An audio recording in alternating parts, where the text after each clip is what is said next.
থাকবে। অনেক বাড়ি মালিক বড় পরিবারকে বাসা ভাড়া দিতে চান না। যদি শুনেন বাচ্চা ৩-৪টা, তাহলে ভাড়া দিতে অস্বীকৃতি জানান। এটা জায়েজ আছে কিনা? মৌলিকভাবে তো কোনো বাড়িওয়ালার এই অধিকার আছে যে তিনি তার কার কাছে ভাড়া দিবেন না দিবেন, কোন ক্রাইটেরিয়া দিবেন না দিবেন, এটা একান্ত তার ব্যাপার। কিন্তু এটা জায়েজ আছে মৌলিকভাবে তার জন্য। তবে সন্তান বেশি দেখে ভাড়া না দেওয়া, একটু পানি বেশি খরচ হবে বা বিল্ডিংটা বেশি খরচ হবে, এটা নিশ্চয়ই ছোট লোকই, নিশ্চয়ই সেটা অনুচিত কাজ। একটা হলো আইন জায়েজ না জায়েজ হওয়ার বিষয়টা আইন দ্বারা নির্ধারিত হয়, আইন দ্বারা নির্ধারিত হয়। কিন্তু আরেকটা আছে নৈতিকতার প্রশ্ন। নৈতিকতার প্রশ্ন এটি অনুচিত একটা কাজ। বাংলাদেশের জাতিসংঘের মানবাধিকার কমিশনের আনুষ্ঠানিক কার্যক্রম শুরু হলো। এ নিয়ে সরকার আলেমদের আপত্তিকে তোয়াক্কাই করল না। সরকার কতটা যথাযথ আচরণ করলো বলে আপনি মনে করেন?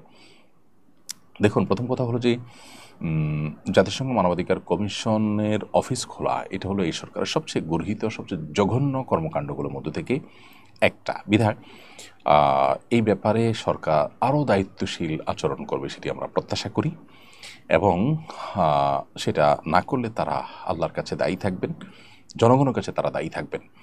যদিও জনগণের কাছে তাদের যেতে হবে না, বর্তমান সরকার কোনো নির্বাচিত সরকার নয়, কিন্তু তাদের এই কর্মকাণ্ডের কারণে ইতিহাসে তারা কালপ্রিট হিসাবে লেখা থাকবে।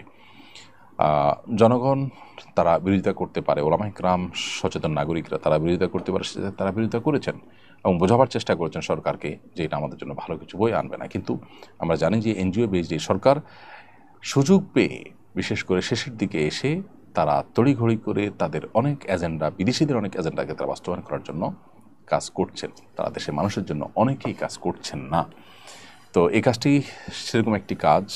সরকারের এই আচরণ, অন্যায় আচরণ, গর্হিত আচরণ, এর আমরা বিরোধিতা করছি এবং তীব্র নিন্দা জানাচ্ছি। অনেক বাড়ি মালিক, এটার উত্তর দিয়েছি। জান্নাতুল ফেরদাউস আপনি লিখেছেন, মা বাবার মধ্যকার সম্পর্ক ভালো না, কাউকে কিছু বলতে ভয় পাই, কি করণীয়? মা বাবার মধ্যে সম্পর্ক যদি ভালো না থাকে, আপনি ভালো করার চেষ্টা করবেন এবং আপনি বিনয়ের সাথে তাদের সাথে উভয়ের সাথে সুন্দর আচরণ করবেন। তাদের মধ্যকার সম্পর্ক ভালো না, সেইখানে সন্তান হিসাবে আপনি প্রবেশ করে তাদের সাথে বেয়াদবি কারোর সাথে আপনি করতে পারেন না। পারলে তাদেরকে মিল করার চেষ্টা করবেন, তৃতীয় পক্ষকে এঙ্গেজ করার চেষ্টা করবেন, কিন্তু কোনো অবস্থাতে আপনি নিজে ভূমিকা নিতে গিয়ে কারোর প্রতি বেয়াদবি করবেন না।